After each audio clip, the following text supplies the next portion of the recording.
早晨起来把活干，一天又是300块。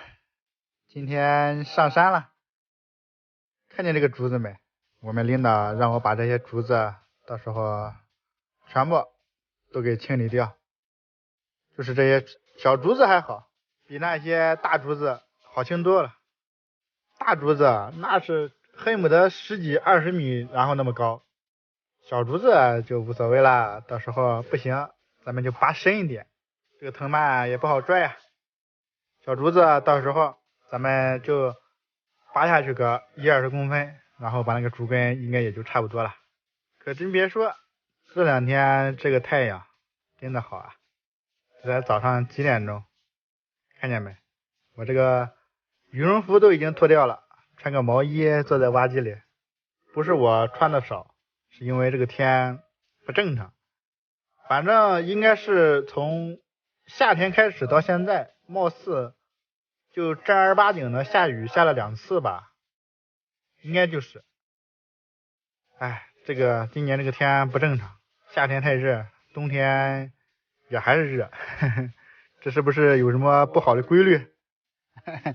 一不小心扯的就有点远，咱们还是先把咱们今天的活先给干好。今天的活其实并不是很复杂，就是把这些竹子到时候归拢归拢，全给归拢在一起。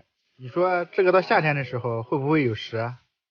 反正这个竹子挺茂密的，会不会有那个竹叶青啥的？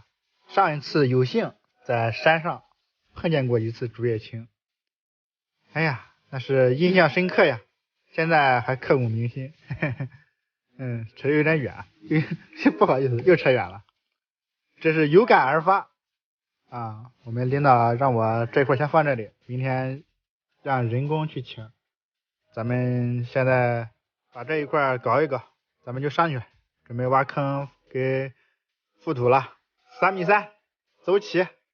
不过呢，说归说，闹归闹，这个该清理的还是要清理的，大差不差的，先把竹子打堆儿，到时候他们人把那个小竹子放倒，咱们再过来收一收就好了。